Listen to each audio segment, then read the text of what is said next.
Today's guest is Beth PopNikolov. She's the CEO at Venveo. Beth, thank you for being on the show.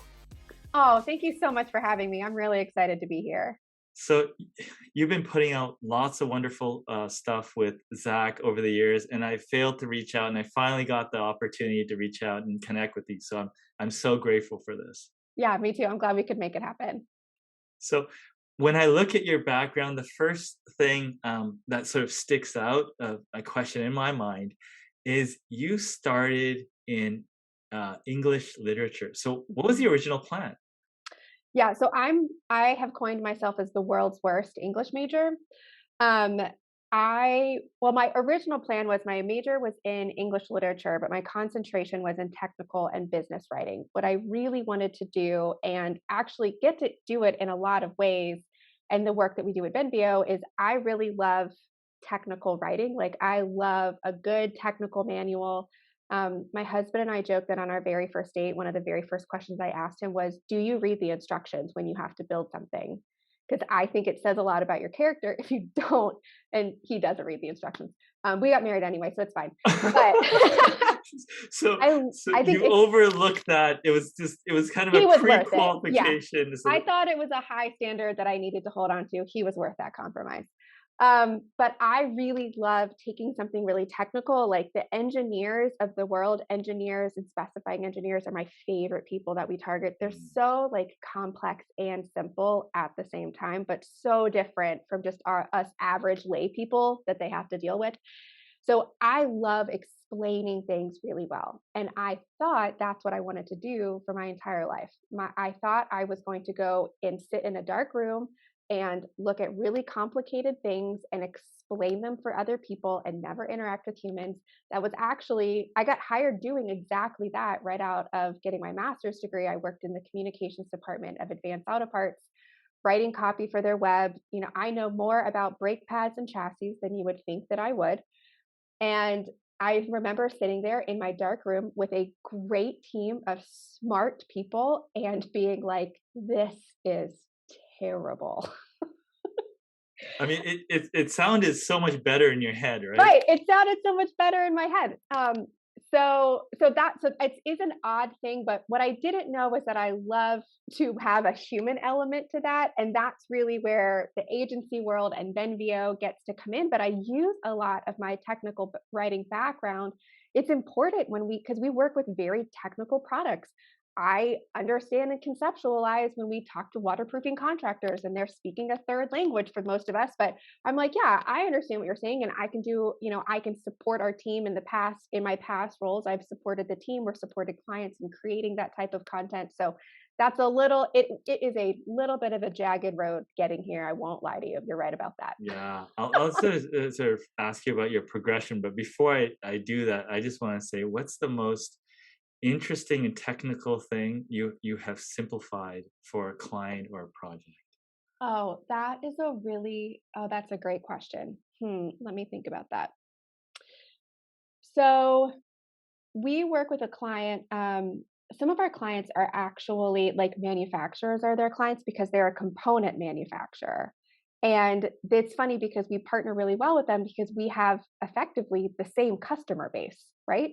So we've worked with companies who create like the chemical base for something like caulks and sealants, as well as chemical base that goes into like pressure treated lumber or engineered wood, things like that. And those are some of the most fun pieces because what we do and what we've done in those situations is, okay, so we have to move away from talking about the materiality because that's going to be a given, right? We all know the exact materiality that needs to be polyurethane as an example. It's easily understandable for somebody who's a professional what that polyurethane does and doesn't do. What's most typical is to talk about features and benefits, right? It's not water soluble. It holds up for this long. It's not going to dry out in the sun. It's going to have this level of adhesion in certain types of weather, things like that. So those are features and benefits. Where we push that starts to become really powerful is into results. So as an example, if you have a really technical product, so let's go back to caulks and sealants.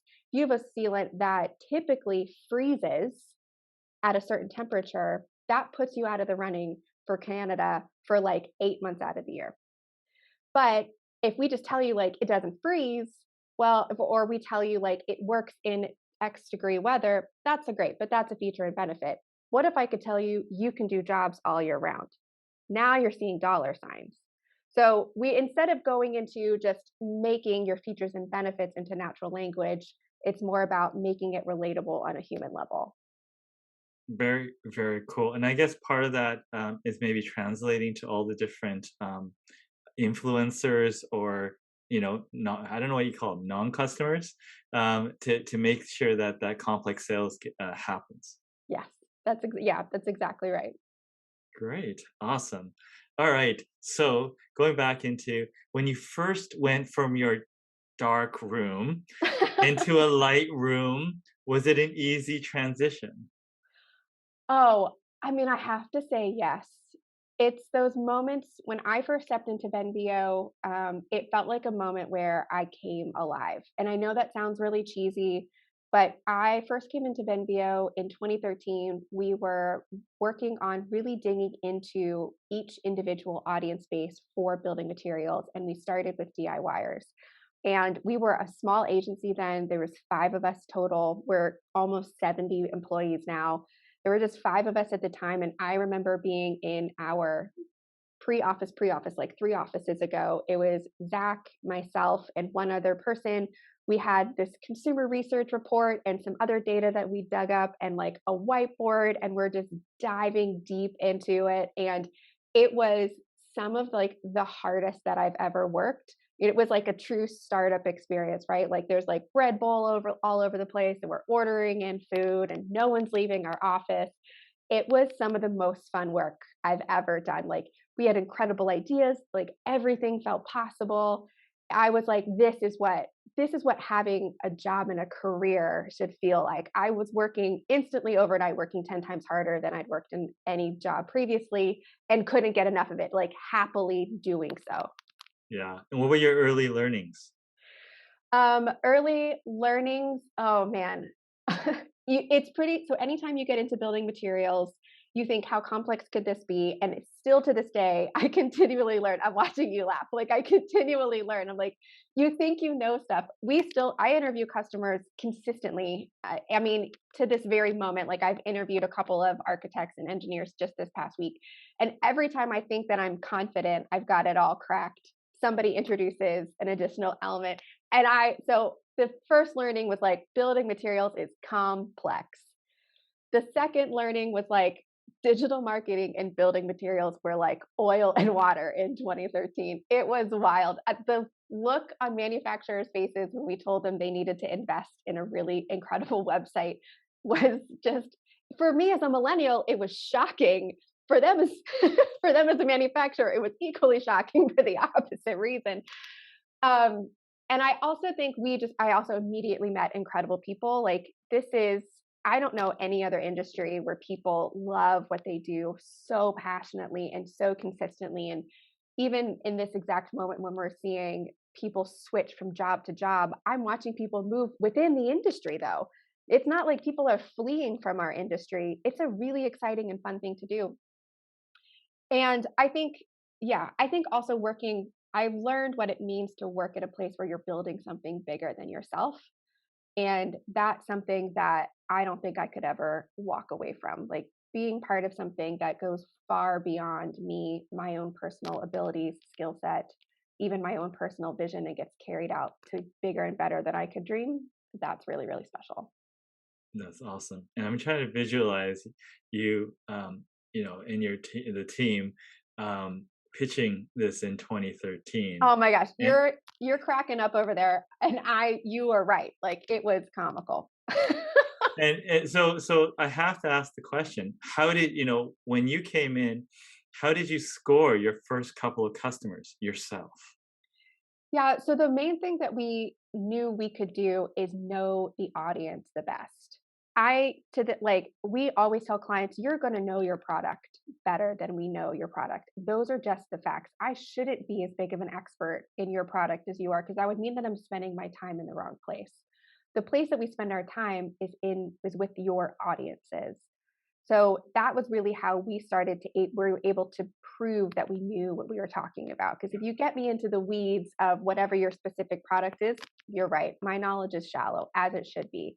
But I, at this point, have spent, over 8 years, even at that point, and when I very first started, yeah, I only knew the DIY consumer in 2013, but I lived and breathed any scrap of data that was available on the DIY consumer. I knew them really, really well and was able to actually have some objections to assumptions made about audiences and then have data to back it up. And that's really where conversations start to shift, is if you can bring data into it. Because we still, to this day, I don't want you to make a marketing choice because of my opinion. My opinions have to be formed on something, data, significant anecdotal evidence, onward, significant trends in one direction or another, or significant indicators that a trend is coming to an end, something like that. Even like, doesn't matter how smart the person is, you've got to have stuff to back it up. Absolutely. So you mentioned you do interviews. You said, scrapping for any piece of information you have, but it sounds like you did some very systemized things to prove this. Maybe some surveys or something. I'm not sure. Describe to me kind of the war chest of knowledge you built up that you can point to over the years. Yeah. So as I mentioned, the very first thing that we did is went through a customer research report, but it's not too long until you can exhaust what a customer research report has to offer.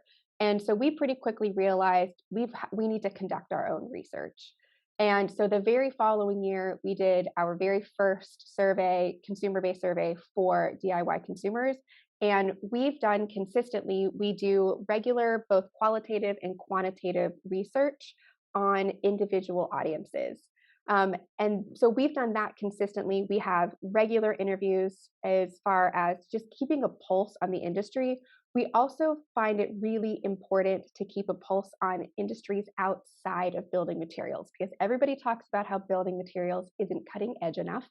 So where is the disruption happening, and what do we need to learn from those disruptors about Mm. potential disruption in building materials? Incredible marketing ideas, because if you're going to shake up an industry, you better have marketing ideas to back you up. And then really one of the big factors for us was when everything happened with COVID. And I mean everything because it's hard to sum it up in a short sentence. But March 13th, the whole world shut down, or March 13th, 2020, I should say. The whole world shut down. Building materials industry, our only frame of reference was the recession of 2008.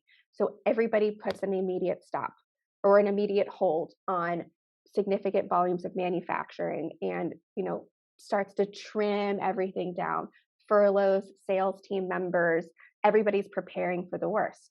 And then somewhere around April, like somewhere around May, everybody starts to emerge, and we're like, so for sure, this is not okay. But for the building materials industry specifically, maybe this is going to be okay.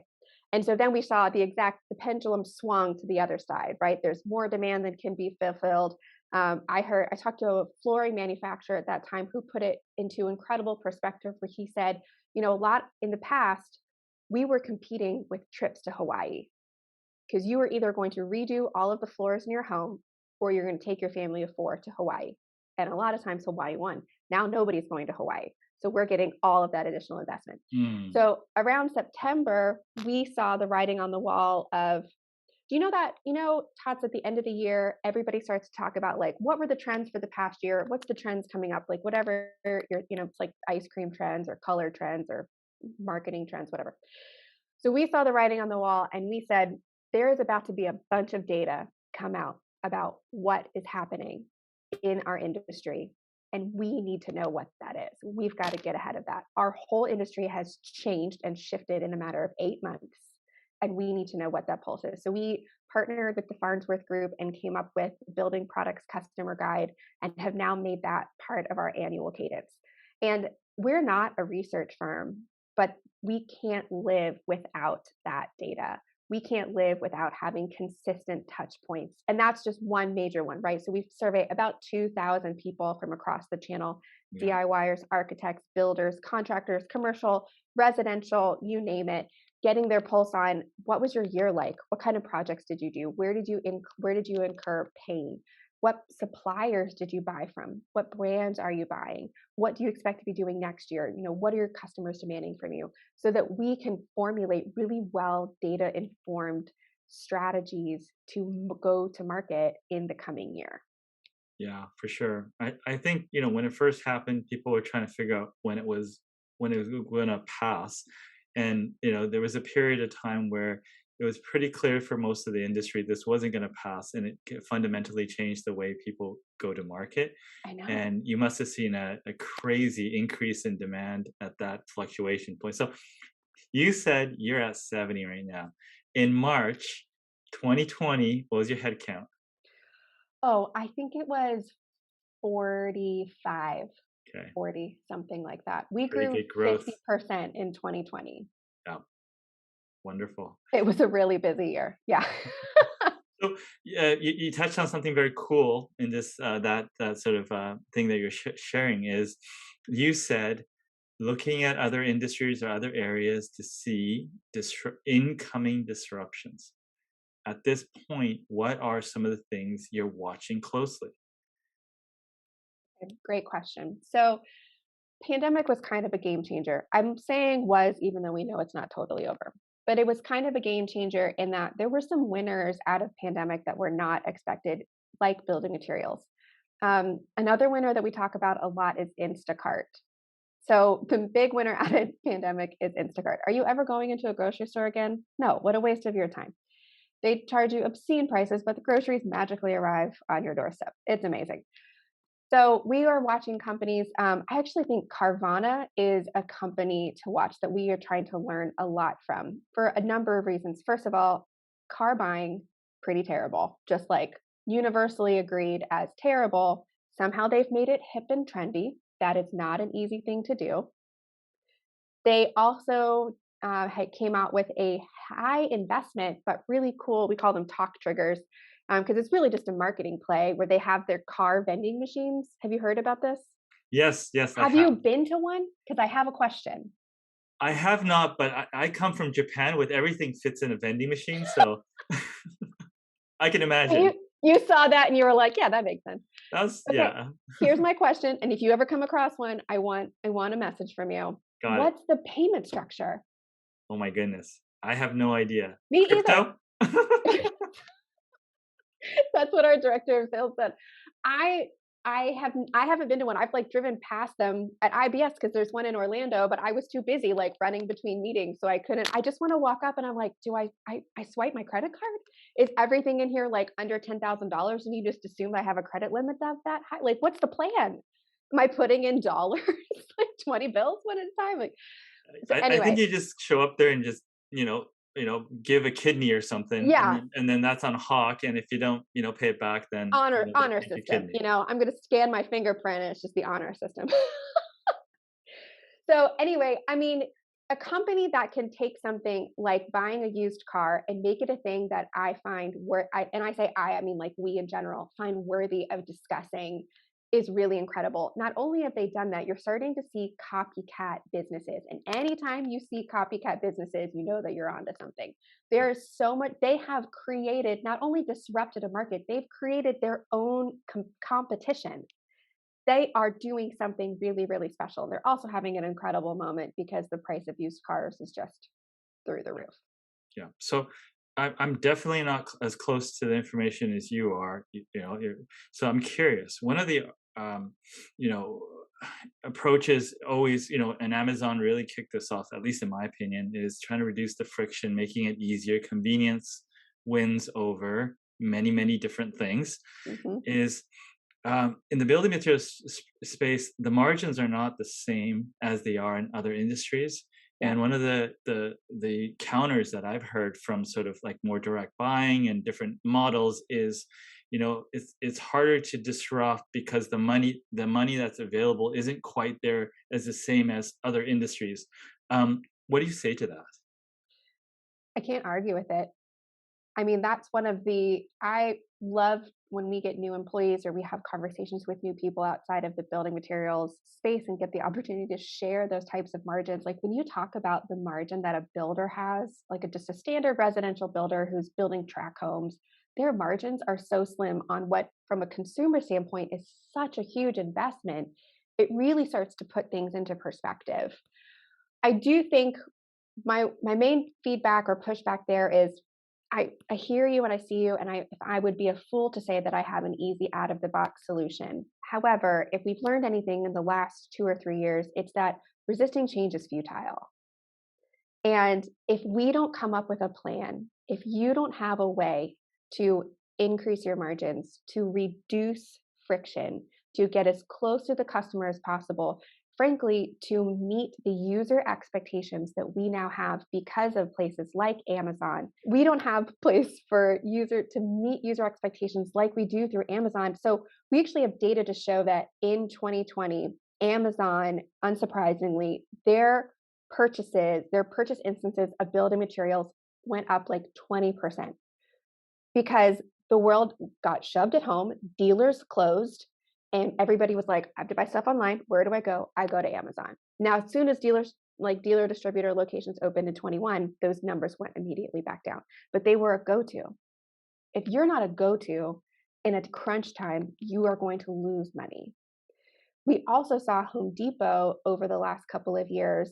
They have been able to reap the benefits of a $1 billion investment that they made 4 years ago to Amazon proof themselves. They didn't know that the pandemic was coming. And if they did and didn't tell us, we should all be mad. They didn't know that this moment was coming, but they knew regardless of this level of pressure happening, this change was going to happen. Demand for online ordering, demand for job site delivery, demand for ease of purchase. If you go back to Carvana, they reduced friction. Instead of having to deal with someone who's like wheeling and dealing and da da da, I just like, no, we're not negotiating on price. You're right. This is more than you're going to pay at a local dealership. However, you don't have to talk to a human. Would you like to pay me money or would you like to leave? They reduce friction. If you don't have a plan to do that, I'm not telling you it's an issue for tomorrow, but I can't imagine that's a winning solution for the next 5 years. Yeah, convenience definitely wins long Yeah. term. Now, you touched on it, and there's more to this, adding value equation. Like, what are the besides increasing convenience, friction? What are the other ways that building manufacturers can add value to their customers? So this is going to sound a little out of left field, but a consistent drumbeat that we hear is the importance of sales reps. Okay. Every once in a while, probably about every 12 to 18 months, there's some rumor running around that manufacturers are going to move away from sales reps and move totally D2C. And same with distributors. Like you just kind of hear that every once in a while. And I don't really think that that's going to happen. And let me tell you why. So not third party reps who have a whole roster and are like a traveling department store and they sell a ton of products, but really dependable technical reps that know your product better than an architect could ever hope to, because architects have to know everything. So if they are incredibly knowledgeable technical reps, that is a way that you can offer exceptional value. I actually talked to an architect just 2 weeks ago. We were talking about two really well-known roofing manufacturers, and he was working on a large project. I asked him why he chose one manufacturer over the other, and he said, "Oh, it's their rep." He said, "Actually, anytime I can use this manufacturer, I use them because I know I can call their rep. I know he knows exactly what to do. He's going to walk me through the whole process. I also know he's going to tell me if their product won't work." Mm, there you go. Yeah, Advisor, trusted exactly, advisor. exactly, exactly. Wonderful. Great. I mean, we could go on forever. I Is know. there any is there anything that I didn't ask you that you commonly share or you wanted to share? Well, I mean, I guess I'd love to hear from you, Tats, because you talk to so many people. What are you hearing that feels exciting for what's coming next? Um, I mean, a few things I'm looking at. I mean, I think I do the same thing as you in terms of trying to figure out what the incoming trends are. I think, Mhm. like, I will really simplify it and say there's two ways to become an expert. You can take a very broad topic, let's say marketing, and you can spend 20 years building up credibility and learning it and trying to master it. Or you can take a new emerging area and run faster than anyone else.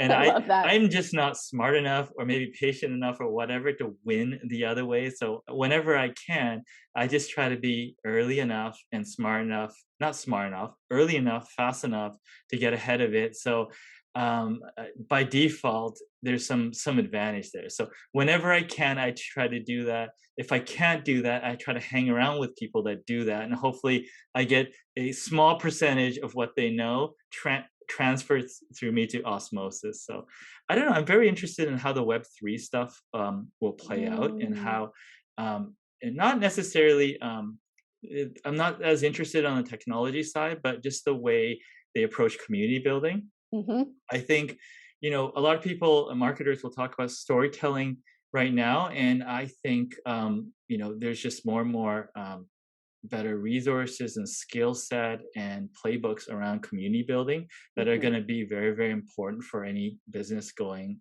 forward. So I've embedded myself in these organizations that do this very well, and I'm trying to get a little bit of a rub and learn how to do that better.